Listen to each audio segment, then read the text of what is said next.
Well, back with Dr. Patel. Hi. Hi, Helmut. How are you? Good. Well, Dr. Patel, we talked a lot about all kinds of stuff. Now, tell me, implants and dentures. I mean, with no doubt, dentures are a lot cheaper. And finances do play a role with lots of people, especially in an economy like today. But can you point out, all the advantages and the disadvantages and the need for one or the other, or the functionality for one or the other? Can you really explain that and point out all the things which could or could not happen with one or the other? All right. Well, that's a long question, Helmut, but I will try and justify the answer to this. Number one, implant is fixed. The dentures are not fixed. The bridge is fixed. The dentures are not fixed. So between the fixed and removable, which are the dentures, there is all the disadvantages of a patient's normal social life. So when a patient goes to a restaurant, his most worry is that what will happen to the denture? Will it come off? Will the food get underneath the denture? Do I have to run to the restroom and clean it? So that is one worry. Socially also he has to worry. Most of the patients, they do remove the dentures at night and put it in a glass. At times the patient comes in, oh, my dog ate the denture, and all those simple things. Or by mistake I threw it in the trash. It was wrapped up in a napkin and I threw it in the trash. Those are the social disadvantages of dentures to implants and bridge.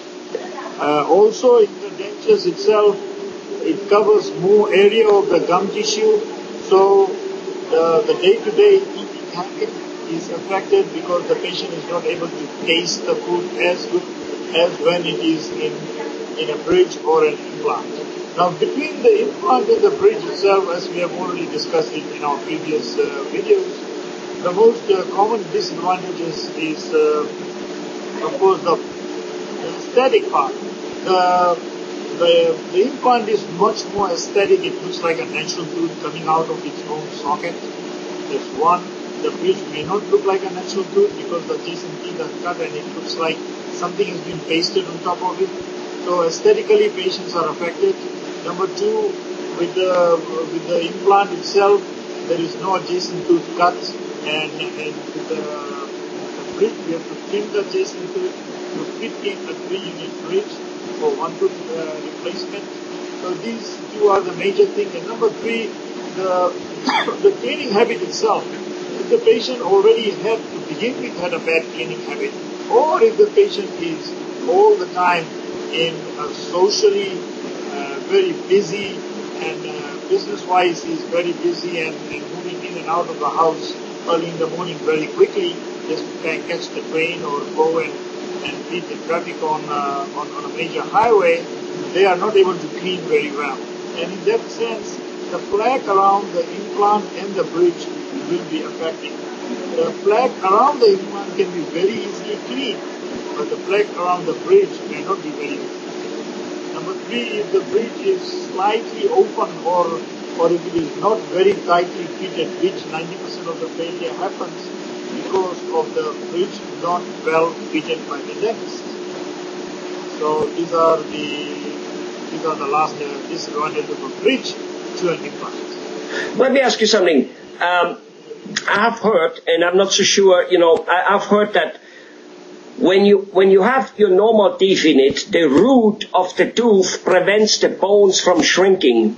The whole arch, as we have like two arches, two kind of like horseshoes in our mouth, and it prevents it from shrinking, literally caving in.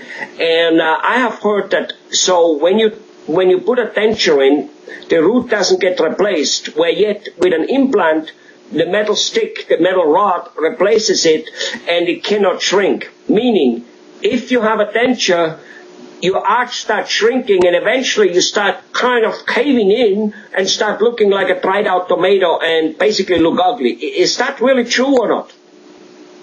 Yeah, it is very much true. If it is a full mouth denture, we recommend that the denture should be relined every 3 years. Why it should be realigned? Because there is a shrinkage. There is a shrinkage of the bone. Immediately after extraction of a tooth, the tooth is, the bone itself shrinks about 30%. And then within the 9 months, it again shrinks about 28 to 30%. In overall, there is about 50 to 60% bone in the shrinkage itself. The bone itself shrinks. Not properly. Also, to the bone itself, shrinkage is once it